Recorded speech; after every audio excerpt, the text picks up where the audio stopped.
I'm Max, and this is my 1960 Austin-Healey 3000.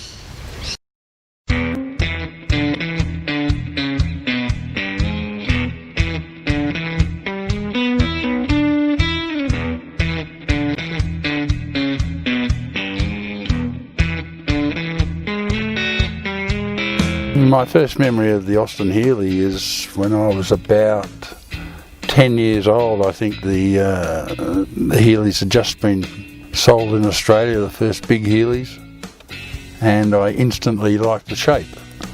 But it was a long time before I was able to buy a Healey.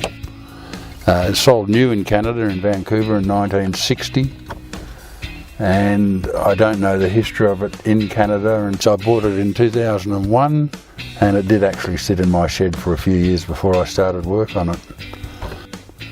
And I finally got it on the road registered in 2008.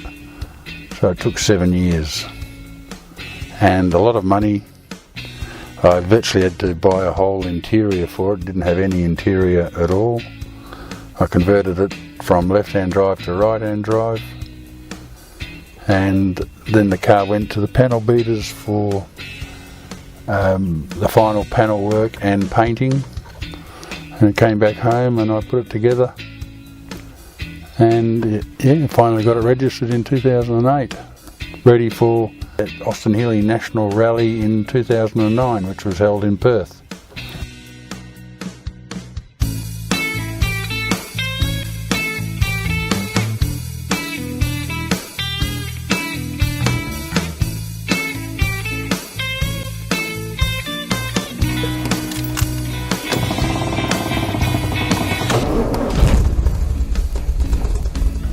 This particular car is, it's a very nice cruising car. It does have a big torquey engine. It's a 6-cylinder, 3-litre inline, and it produces about 124 horsepower.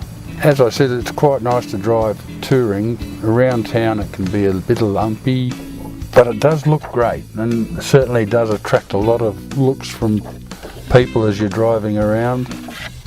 Some of the features of the car that I don't particularly like, especially the size. It's quite small inside, quite narrow, and being a tall fellow, it's not the most comfortable car, but certainly I think the looks make up for it, and just the pleasure of driving it on the open road.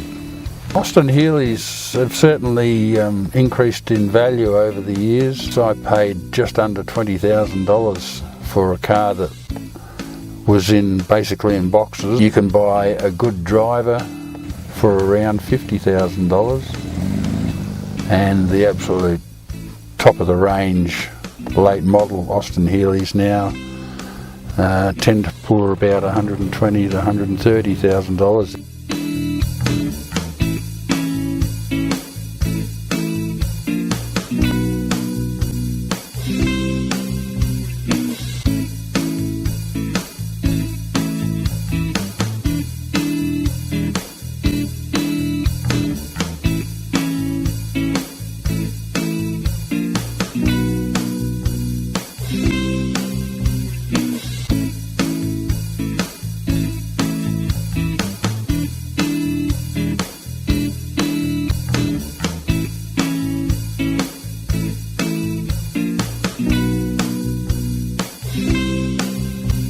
So, when it comes to deciding on your next car, you can go classic or modern. The choice is yours.